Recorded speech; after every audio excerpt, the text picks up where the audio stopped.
ফের তৃণমূল বিজেপি সংঘর্ষ, ঘটনা ব্যাপক চাঞ্চল্য এলাকায়। ঘটনাটি ঘটেছে নদিয়ার ভীমপুর থানার আশানগর পঞ্চায়েত সংলগ্ন এলাকায়। জানা গেছে, এদিন আমানতুল্লাহ নামে স্থানীয় এক তৃণমূল কর্মী বাজার থেকে ফিরছিলেন।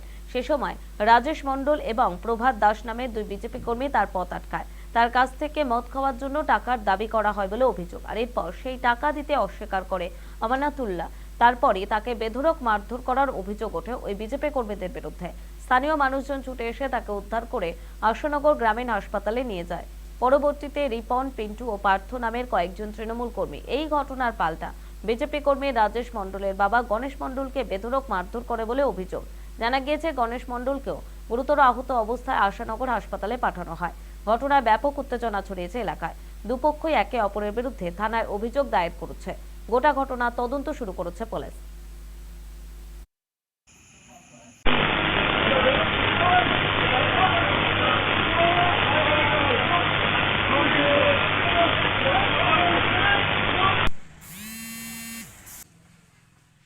কিনে গন্ডগোল করে মারামারি করে আমার রাজীবেরও মারিয়েছে।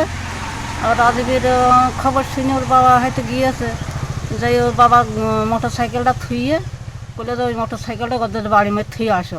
ওদের বাড়ি মেয়ে থুতে গিয়েছে, থুয়ে নিজের সাইকেলটা নিয়ে ঘুরে চলে আসছে। সেখান হইলে আমার ছেলের খুব মারামারি আছে।